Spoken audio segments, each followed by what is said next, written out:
Hello and welcome to another quarterly market update.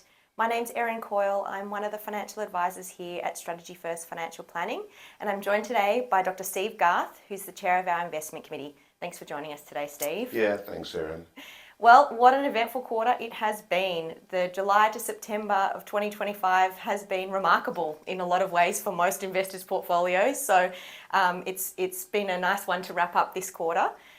Steve, do you want to start with the Australian share market? I mean, it's obviously hit all-time highs recently, which is amazing to see. So what's been driving that? Look, absolutely. In fact, markets around the world are hitting all-time highs. And when you say what's causing that, nobody knows. It's just investor enthusiasm. So despite little bits of bad news, there's still wars going on and there's still sort of hints of inflation out there. There's even a government shutdown in the US. No one seems to care. So when we look at Australia, in the chart here over the last 12 months, you can see that big dip on the 2nd of April. That was tariffs. Ever since that happened, now no matter what Trump says about tariffs, nobody cares. So ever since 2nd of April, the market's just going up and up and up. So we've had a really good quarter, up by 4.7% for the quarter, and a really good year, 10.6% over the last 12 months. Yeah, wow, it's pretty remarkable, isn't it, Steve?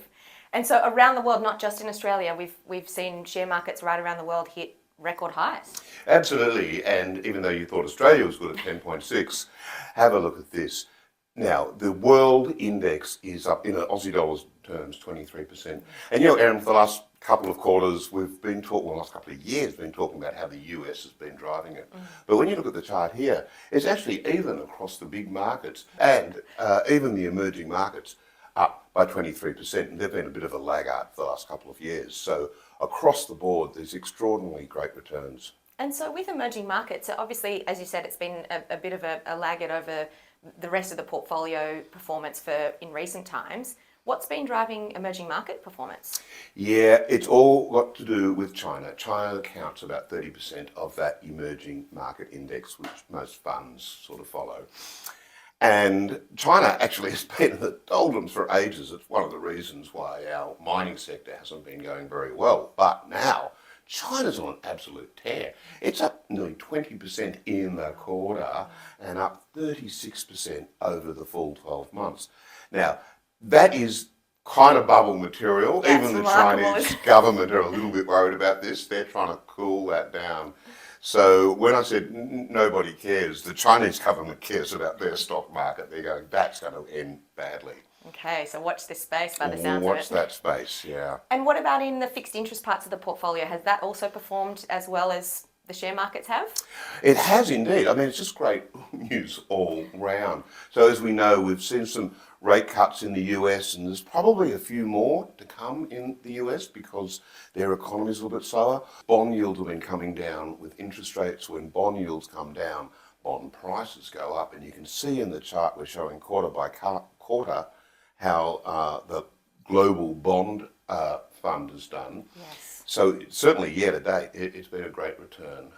So people are getting great returns out of their equities, and bonds doing what they're meant to do, providing a great source of income, but also they are the safe haven asset. Should equities, or when equities do drop for whatever reason, then the bonds will be there to at least provide an anchor in your portfolio.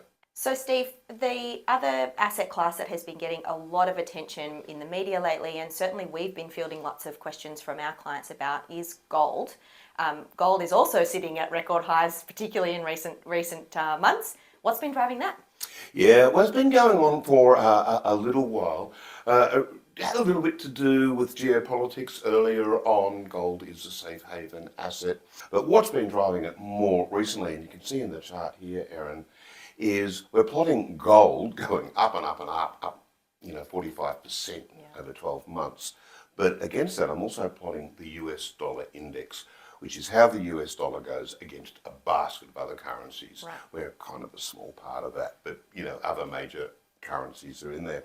And you can see that US dollar index going down just as gold is going up. And so what we're seeing is that the demand on gold is actually coming from central banks.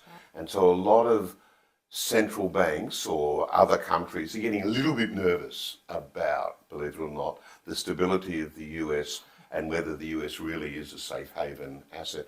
So they're sort of selling out of US dollars, including US Treasury bonds. Instead, they're stocking up on gold. So that incredible price rise is driven by demand, and the demand is coming from central banks around the world. Well, thank you, Steve. Thank you for the update today. Thank you for joining us. If you've got any questions, please don't hesitate to reach out.